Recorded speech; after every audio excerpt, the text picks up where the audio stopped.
पच्चीस दिसंबर को मुख्यमंत्री नायब सिंह सैनी कोसली में आ रहे हैं। अब कोसली में आके वो क्या घोषणाएं करते हैं और मुख्यमंत्री के आने से कोसली की क्या तकदीर बदलती है, ये तो समय बताएगा जब वो मुख्यमंत्री आएंगे और घोषणाएं करेंगे। लेकिन उनके आने से पहले हम उनके दौरे की चर्चा कर रहे हैं। विषय खास है क्योंकि इससे पहले जब 2 बार मनोहर लाल मुख्यमंत्री बने थे हरियाणा के, तब वो कोसली में नहीं आए थे। उन्होंने कोसली के लिए कोई बड़ी घोषणाएं नहीं की थी, जिसको लेकर आपने सुना होगा और देखा भी होगा कि केंद्रीय मंत्री राव इंद्रजीत सिंह को नाराजगी भी रही थी।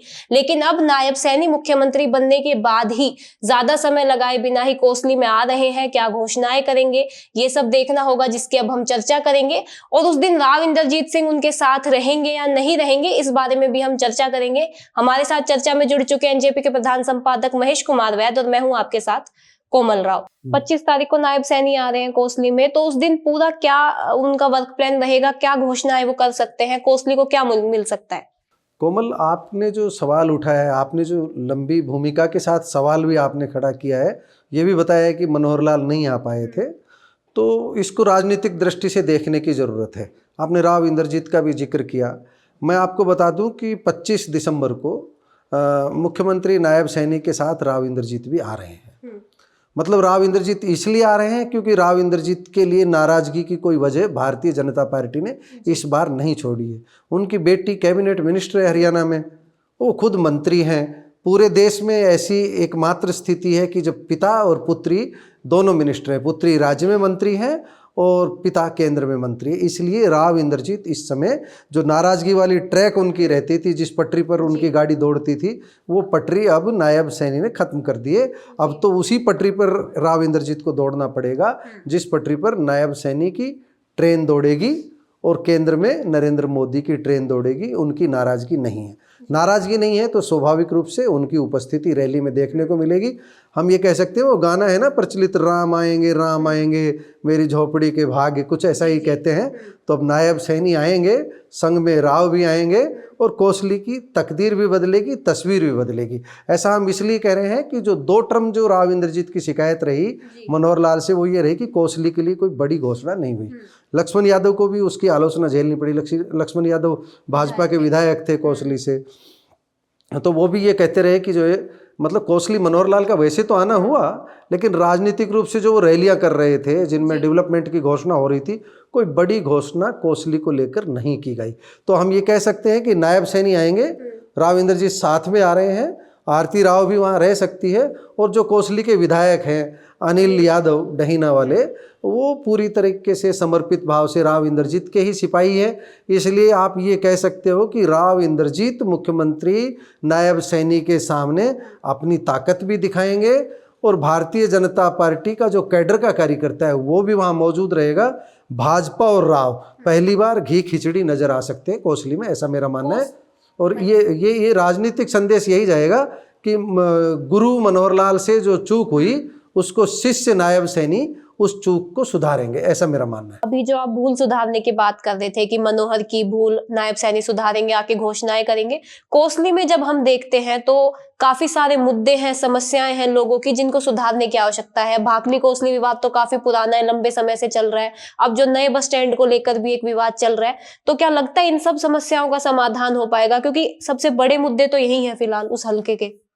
देखिए कोमल, आप जिन्हें सबसे बड़े मुद्दे बता रहे हैं वो बड़े मुद्दे नहीं है, वो एक पर्टिकुलर कोसली और भाकली के बीच का है। कोसली विधानसभा क्षेत्र बहुत बड़ा है, वहाँ जो सबसे बड़ी जब हम बात करते हैं जो कमी है, और कांग्रेस ने इस बार जिस मुद्दे पर चुनाव लड़ा था, आपको ध्यान होगा, दीपेंद्र हुड्डा, जगदीश यादव जब चुनाव में जब मैदान में थे तो उनका एक ही था कि IMT बनाएंगे, जो इंडस्ट्रियल मॉडल टाउनशिप यहाँ पर बनाएंगे, औद्योगिक टाउनशिप कोसली में विकसित करेंगे। आपको पता होगा कोसली में कोई उद्योग है नहीं, वो हैफेड की मिल है, ले दे करके, बाकी तो कुछ है नहीं। तो कोसली में हमको इस बार उम्मीद की जा रही है, मुख्यमंत्री नायब सैनी आएंगे तो कोसली में हैफेड के अलावा जो पहले से आयल मिल चल रही है उनके अलावा भी हमें नए उद्योग देखने को मिलेंगे। और ये उद्योग कहाँ देखने को मिलेंगे, तो हम इसको कह सकते हैं कि कोसली में IMT की घोषणा मुख्यमंत्री नायब सैनी कर सकते हैं, और राव इंद्रजीत भी इसकी पैरवी करेंगे, अनिल यादव भी इसकी पैरवी करेंगे।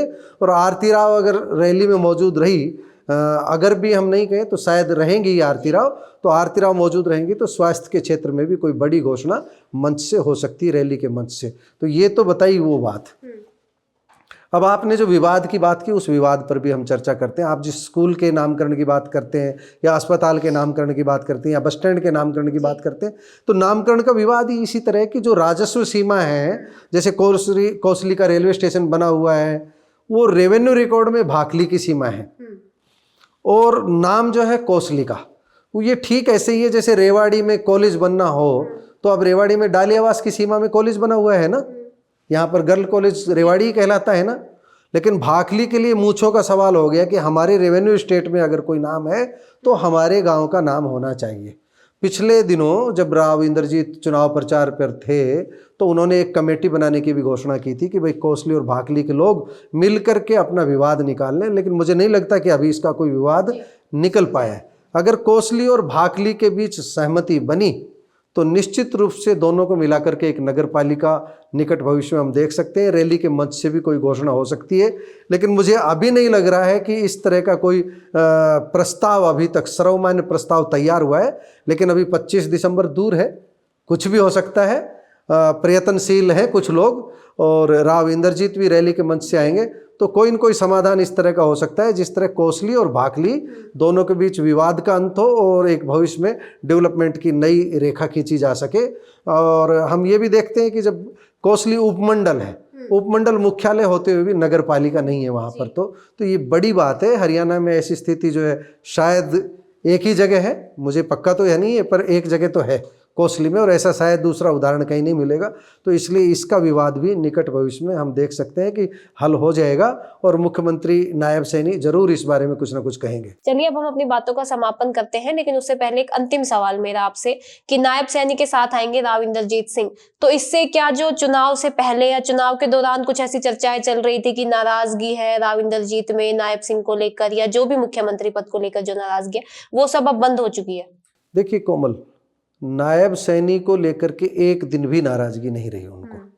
ये राव इंद्रजीत ने यह जरूर कहा कि दक्षिण हरियाणा के लोग यहाँ का चीफ मिनिस्टर देखना चाहते हैं। उन्होंने नायब सैनी का एक बार भी विरोध नहीं किया। नायब सैनी का विरोध करने की जो बातें उठी वो मीडिया के प्लेटफॉर्म पर उठी। दूसरी बात है कि जो चुनाव के समय खुद की दावेदारी प्रस्तुत करने का जो हक है वो पार्टी के वरिष्ठ नेताओं को होता है। अनिल विज भी अपनी दावेदारी जता रहे थे, राव इंद्रजीत भी इनडायरेक्ट रूप से अपनी दावेदारी जता रहे थे। तो दावेदारी जताना और विरोध करना दोनों अलग अलग चीजें हैं। आपको ध्यान होगा नायब सैनी की जो टीम है वो जहां मदद कर सकती थी उन्होंने भी मदद की है। भारतीय जनता पार्टी का कैडर जब साथ था राव इंद्रजीत के, तभी तो उनकी जीत हुई लोकसभा में।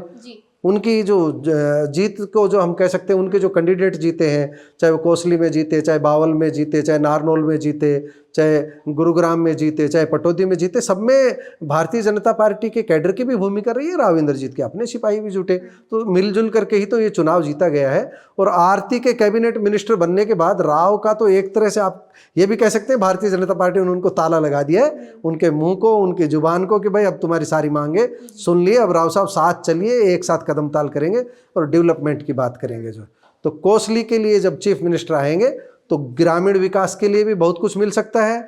और जो गांव में जब हम बात करते हैं कि जो 10 गांव 15 गांव बड़े गांव हैं, वहाँ हमको जो शहरी तर्ज पर कुछ सुविधाएं वहाँ दी जा सकती है, जैसे सीवरेज वगैरह की, इस तरह की भी आ सकती है। कनीना को भी कुछ माफ़ करना, डहीना को भी कुछ मिल सकता है।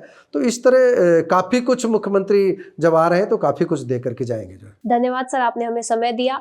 आपने सुना कि 25 तारीख को नायब सैनी कोसली में क्या कुछ दे सकते हैं। कोसली को कुछ बड़ा मिलेगा ये जरूर है, लेकिन क्या मिलेगा ये समय बताएगा। फिलहाल आज के लिए बस इतना ही। धन्यवाद।